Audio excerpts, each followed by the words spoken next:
Welcome, Wargamers, to the savage histories of Ea, because today we are talking about the Exile Campaign, which is a name that is a bit of a misnomer because rather than being a straightforward military campaign going from point A to point B or to achieve a specific goal like we normally think of with that word, this title describes a collective period that lasts for decades involving humanity, the Spire, the Dweghome, and ultimately the fledgling race known as the Wadroon. This comes from the book, I think it's Chronicles and Legends, that came out a while back here for Conquest. And in it are a few different sections giving sort of a prehistory of the setting, how things are set up for the current, brawls that our players get to play in every game of Conquest Last Argument of Kings or Conquest First Blood. How did we get to where we are? And we will attempt to explore that and get some answers here as we continue to explore this era in Conquest setting and how its events unfolded. Now, one thing I'd like to add right up top before we jump into these videos are ad-free because of awesome folks like you. If you're looking for any Conquest stuff or any kind of wargaming material, so like basing or paints, that kind of stuff, please consider using one of the links in my link tree down below. Every time you do, it goes directly to supporting me, my wife, our cats, all of it, and like I said, keeps these playlists ad-free so it's just easier to listen to. And much more enjoyable when you're painting, so thank you everyone who has contributed that way. I also want to throw a shout out here to Goonhammer, which is an awesome blog online that has lots of tactical tips and stuff like that. They don't have a massive Conquest section, but I do know that they have some dedicated folks who are trying to get that community going over there, and so I'd encourage you to go check them out. Now, for those of you who are new to Conquest, maybe you saw my other videos, what we're going to chat about today in this video, and maybe a few others, is sort of a prologue to the current setting of the game. Like I said before, it all comes from a book called Chronicles and Legends that foreshadowed or coincided also with the release of the Old Dominion, the City-States, and the Wadroon. They basically announced the factions before that we had models for things like the Dominion. We had some concept art and stuff like that, but they did this really cool thing where we got a preview of what's coming before seeing it in a physical form.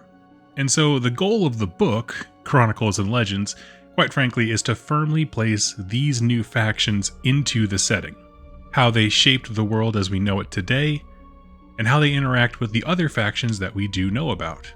Things like the 100 Kingdoms, Sorcerer Kings, Spires, of course, have just been around for forever, but basically putting them in the setting in a way that makes sense. And honestly, it's great. I love this design idea for a campaign book. I wish more game companies did stuff like this, rather than having it be a complete side story that is meant to, push things quote-unquote forward for whatever that means in your particular setting. Instead, use them as a way to have narrative, flavor, and then bring new things in, and firmly place them within the setting so nothing seems disjointed. And I say all of those things to get some perspective on how this book approaches history, and that's going to matter a lot later on. But starting at the beginning, let's chat about the nitty-gritty. Okay, the Exile Campaign, as we mentioned before, describes an era of time, and a few different things independently had to converge to make it happen. The Dominion, or as we know it now, the Old Dominion, was crumbling. This is before Haslia went Super Saiyan and it was a death faction. This is back when it was just a crumbling empire. Think late Roman Empire. It's crumbling and it's dying slowly. The mix of Haslia's corruption and absence, along with the wickedness and greed of humanity, meant that the once powerful and united forces of mankind had started to fall apart and splinter. This whole era of time that we're talking about is in the century leading up to the fall of the Dominion.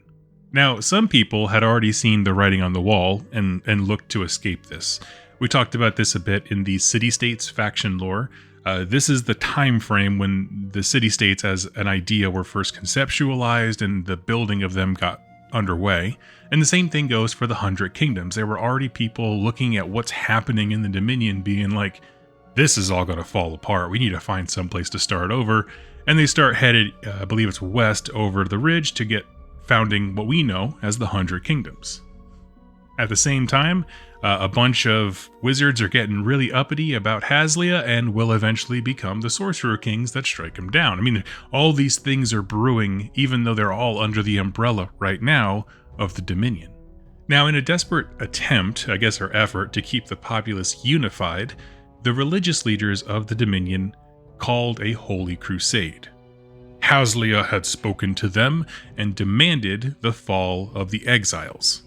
This was, of course, not necessarily true in terms of the actual deity talking to them, but rather their priests were like, we can sell this, we can get people motivated. And that's how the Dominion enters into this whole era, is just part of a religious crusade. But what's interesting to note about that is their use of the word exiles. So we're going to take a pause in our story here. For those of you who are new to Conquest, exiles at this time referred to any species of alien that had come to the planet of Ea. This is a fantasy setting, however, we're looking at this fantasy world and aliens had come, like it's a science fiction fantasy style thing, and we just didn't understand their technology, so it seems magical. The easiest way to grasp this is if you look at the faction in Conquest called the Spire. These are aliens sent to research the planet or be pioneers for it, but were cut off from their home. Initially, the alien race was known as exiles, but they split into a bunch of different factions that we know them as today. So this is how we have the Spire army. There's also a army that's in development right now called the Weaver Courts, which is an offshoot of them. So it's just a parent term referring to all these aliens, get off our planet. They are collectively launching a crusade against the other. Capital O, anything that's not us. We'll talk more about the Spire and the Weaver Courts and stuff later on, but just understand the Dominion is doing this to kind of pull themselves together and redirect the discontent of their empire.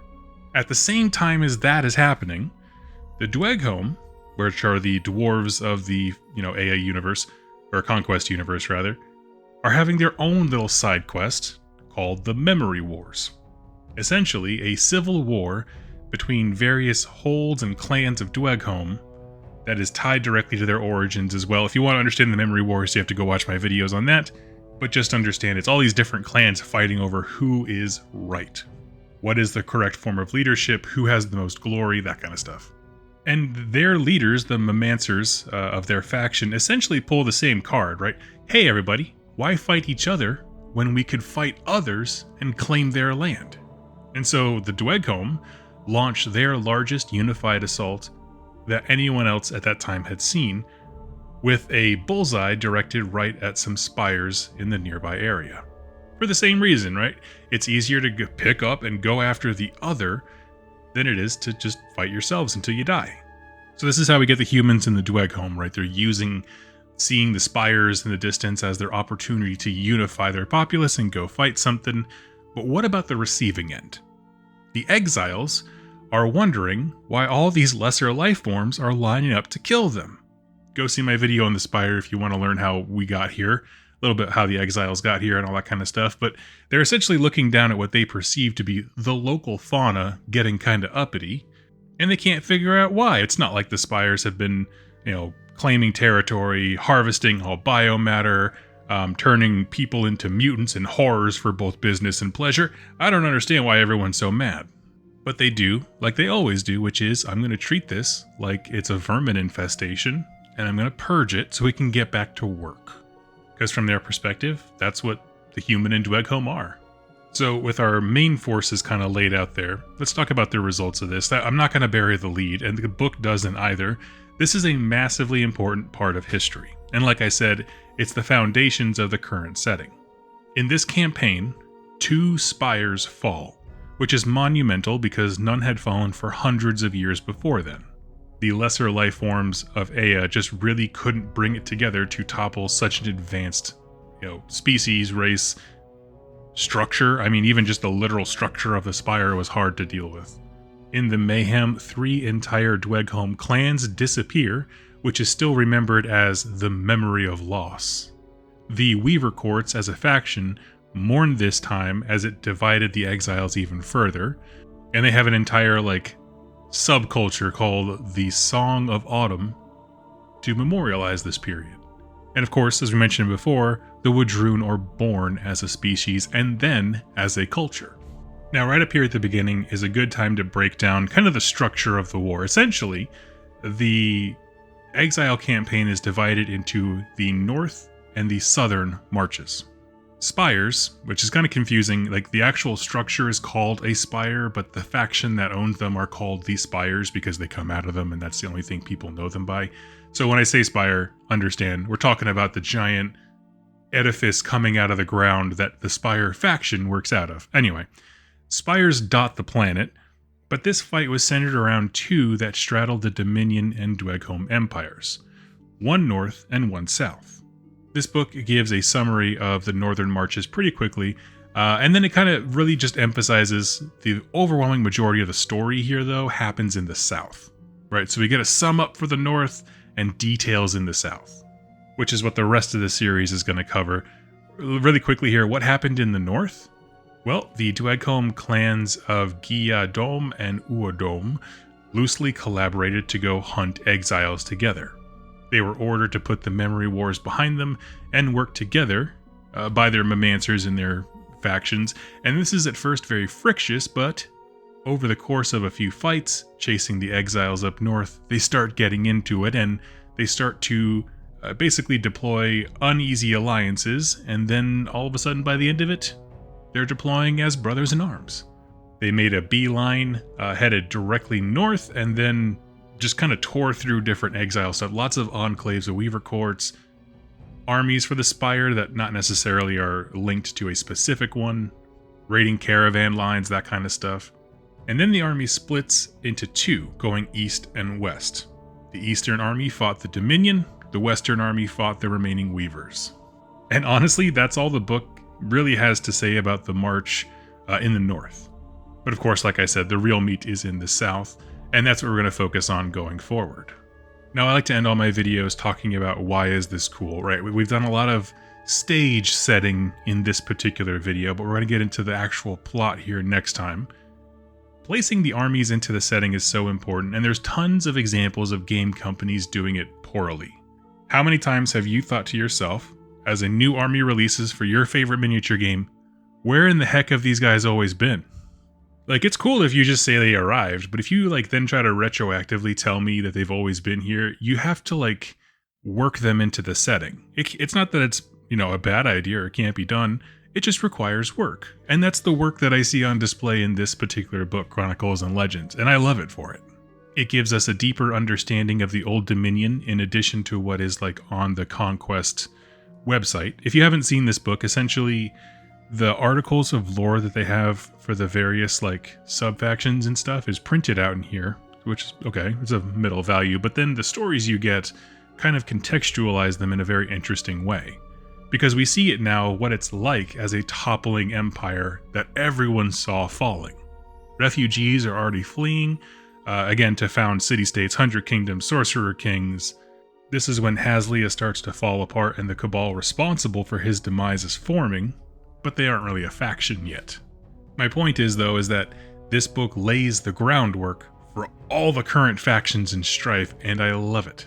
It also makes it abundantly clear that this is a wake-up moment for everybody on Ea. If we talk about the linear timeline of events, when I first started covering Conquest, I did a 2-part series, kind of on the meta-narrative going on. One of the things you have to remember is that up until this point, the Dweghome had been underground, largely fighting each other. And so the Dominion is now seeing a massive Dweghome army known as a march out in real time. And they start to immediately pull back and fortify.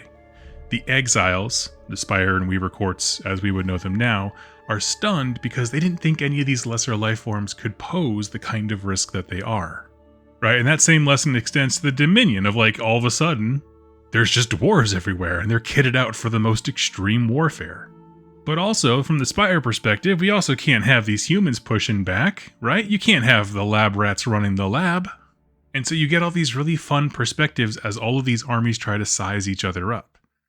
Right, from the Dweghome perspective, they're seeing just how much of the world there is to conquer. As they've come out of their holds, they're like, oh wow, there's a lot of war to be had, there's a lot of Ogum or glory to be gained. All these things that the lesser race of men and the arrogant species of exile have claimed for themselves, we're going to take it. And if we want it, we'll keep it, and if we don't want it, we'll burn it. And so it's a new paradigm entering into the setting. one where the Dweghom are an active participant and armies are on the move.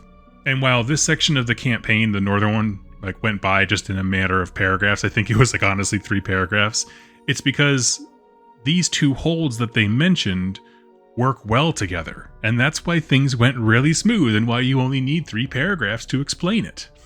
Because in the south, where all the meat of the story is, they did not work well together, and we're going to see how that pans out for them. It also means there's a lot more drama and story to be gleaned from everything, so I'm quite excited about it. So friends, let me know your thoughts on the Exile campaign as we kick this off. I'm interested to hear it. Share this video with someone if you're trying to get him into Conquest, and I will catch you in my next one. Happy wargaming!